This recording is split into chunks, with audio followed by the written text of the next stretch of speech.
Hi guys! So today, we're going to make braso de Mercedes. So, for such a long time, ngayon lang ulit ako nag-upload ng video kasi nag-crave ako ng braso de Mercedes. Super favorite ko siya and yet wala akong mabilhan dito sa amin. So, nag-bake na lang ako. So, samahan ninyo ko. Gawa tayo ng homemade easy. Ayan, easy homemade braso de Mercedes.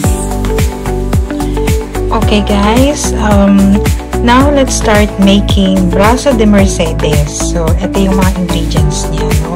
So, let's start with the filling ng braso de Mercedes. So, 5 egg yolks, yan ang isa sa ingredients niya. And then, ihihiwalay natin itong white ng egg, yung egg whites.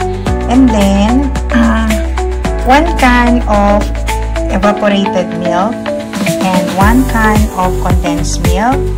And this is flour or cornstarch, 1 tablespoon. And then, ayan, imimix lang natin siya with 3 tablespoons of water.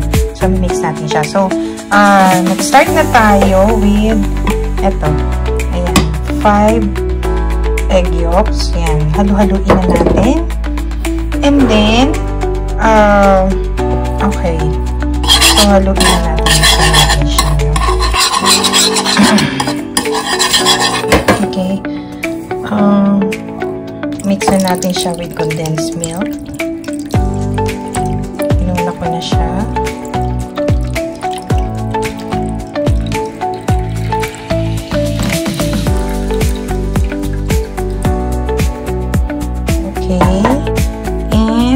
Ito, iba pala. And then, yung condensed milk natin. Wait lang ha.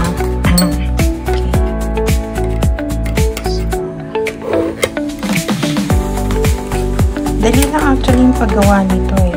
Gagawin natin siyang cupcake. So, parang nasa cup lang siya. Parang cupcake lang siya. Ay, hirap. Hirap buksan. Okay.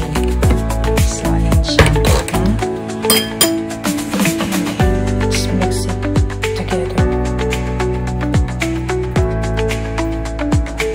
Dali lang to eh. Ayan. Tapos, isasalak na natin siya sa mahina lang na apoy. So, ayan. Halo lang ng halo hanggang pumasok. Actually, pareho to eh. Yan marin to eh. So, ayan siya. And then, isama mo na rin, ilagay mo na rin itong yung flour na minix natin.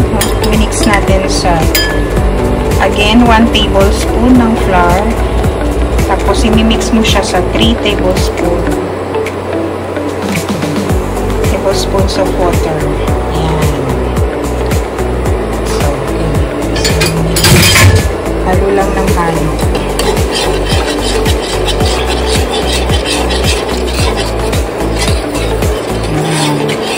Para hindi siya magtututong. Tapos, lagyan mo na rin ng tinatansya lang naman ang vanilla para lalo siyang sumarap.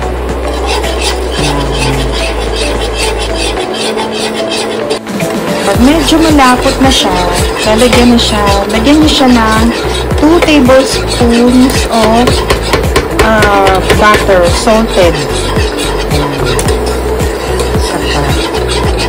Ang purpose nun is para hindi siya yung dikit.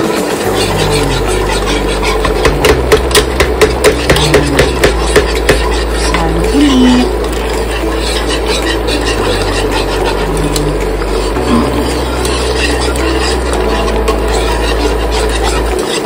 Kailangan ko halo ko ng halo. So, it's like cooking ube, halaya. Yung halaya kasi talagang halo ng halo yun hanggang sa lumapot siya.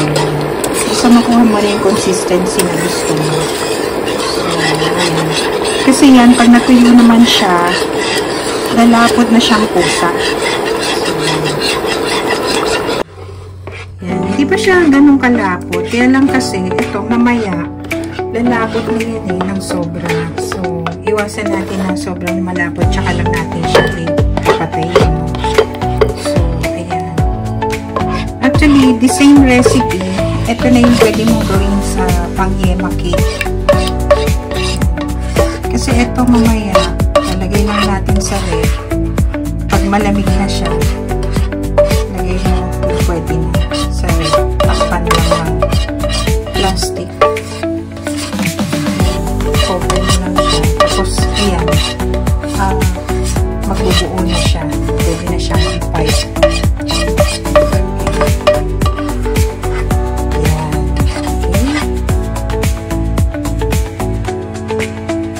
Okay, for the meringue naman, ito na yung egg whites natin. And then, 1 cup of sugar. Hindi ko ganong pinuno kasi ayoko na masyadong matamis. Pero nasa recipe, supposed to be, is 1 cup of sugar. And yung cream of tartar. Ayan. Sa supermarket, may mga ganyan. Cream of tartar na 1 teaspoon. So, yan siya. So, gawin na natin.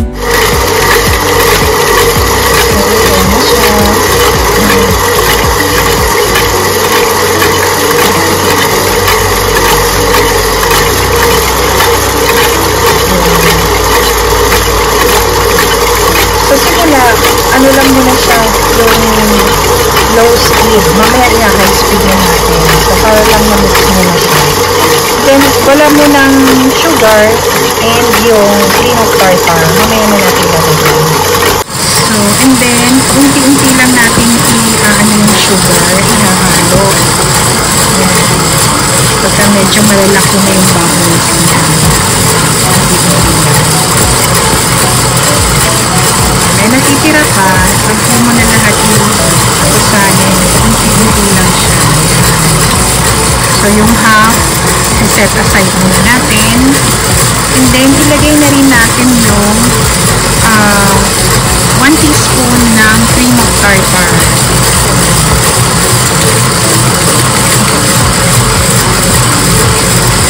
Yung cream of tartar, ito yung parang hindi siya nagtutubig. So, parang siya yung nagbabalance. Kasi ang meringue, ito yung icing na parang marshmallow. Actually, yan din siya. Ito yung nilalagay sa cake.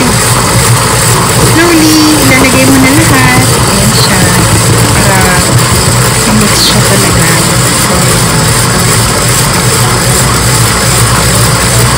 So, siya din yung parang marshmallow na icing. So, pareho lang siya. Yung icing sa cake, siya rin yun. So, parang pinaghalo mo lang yung parehong frosting niya. Yung yema frosting at saka itong parang marshmallow na frosting. So, parang paghaluin mo lang siya. Ayun na, Brazo de Mercedes na. So, diba? So, ayan. Medyo nag-aana na siya. Ayan, umaalsa na. Nagbubuo na siya. So, eto na siya, no? So, ayan. Kita mo, hindi na siya tumatapon. So, dapat ganyan yung consistency niya.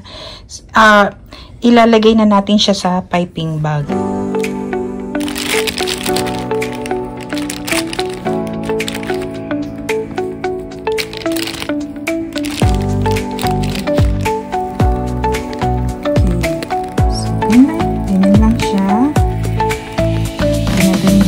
Lumiliit yan.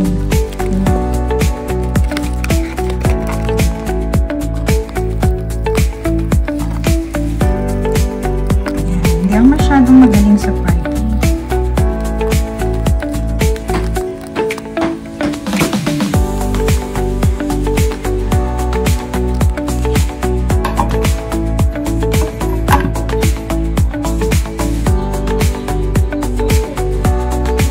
Okay, so ito na yung finished product niya. Okay, i-sprinkle nyo lang yung powdered sugar. So, para siyang bulak-bulak. So, sprinkle nyo lang siya. So, yung parang bulak-bulak siya.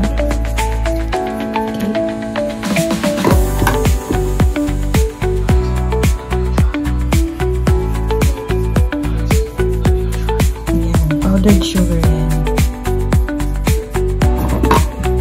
So, ito na yung yung feeling niya. As you can see, diba? Ang ganda ng consistency niya.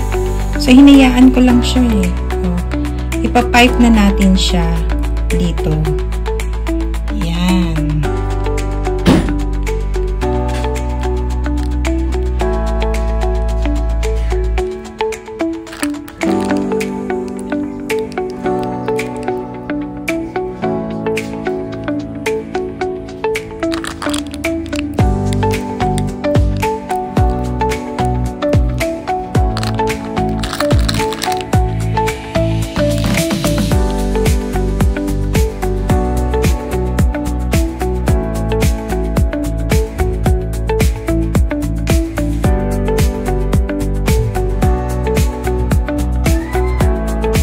So, ayan guys, I hope you enjoyed my video and meron kayo natutunan. Para siya naging flower.